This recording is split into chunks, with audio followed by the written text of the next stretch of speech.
It occurs to me that this week is full of significant anniversaries for the both of us. One of my favorite things to do when reflecting on such moments is to take a drive. So, John, take a drive with me. Let's look at them chronologically. It's going to feel like an emotional roller coaster, I'm afraid. First, this week marks 1 year since I was asked to leave my position as youth pastor for reasons that largely remain a mystery to me. And while most of the bitterness I initially felt has been healed, I still have one nagging concern with the events leading up to my requested resignation. I was told there were a number of complaints lodged against me by members of the congregation. When asked why these complaints were never brought to me directly, the answer was, for my protection. Clearly that strategy did not work out.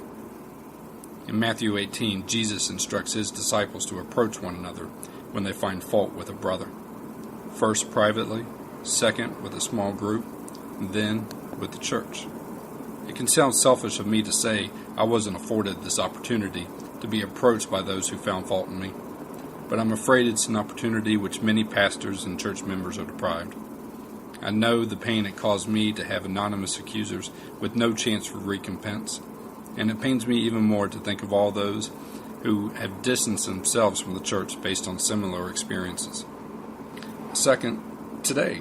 Today is June 13th, 2013, which means you and your lovely wife have been married for 4 years.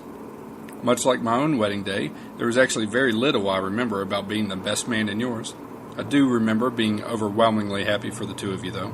I must admit, I had my concerns with your relationship when it started over such a long distance and when you decided to propose after a relatively short period of courting. But I now know that marriage should not be the climactic event in a couple's relationship. Instead, it is the celebration of a commitment being made by two to become one. There is no way to know what will happen in the years that follow, but I wish you and Katie the best, even when it feels like the worst. Third, this Sunday is Father's Day. It's an exciting and difficult day.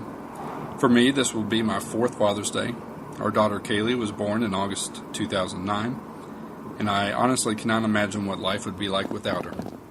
At the risk of sounding cliche, perspectives and responsibilities change significantly when you become a parent. Having this tiny human who is completely vulnerable and dependent can change the way you approach each relationship in life. Love, care, and reconciliation become the rule of life over self-fulfillment. At the same time for you, I imagine this weekend will be painful.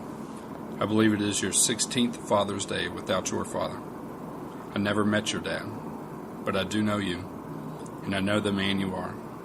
A man who is never satisfied with who he is and is always eager to learn. A man who can be a welcoming presence to all those he meets. I can't imagine who I'd be without having met you.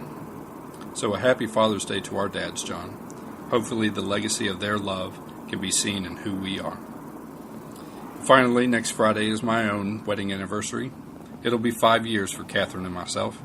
It's been a beautiful and painful 5 years that has seen us move 4 times and bring 2 wonderful children into this world. So, John, for all the joy and heartbreak that these next few days represent for us, I am thankful to be able to share it all with you. I look forward to seeing you soon.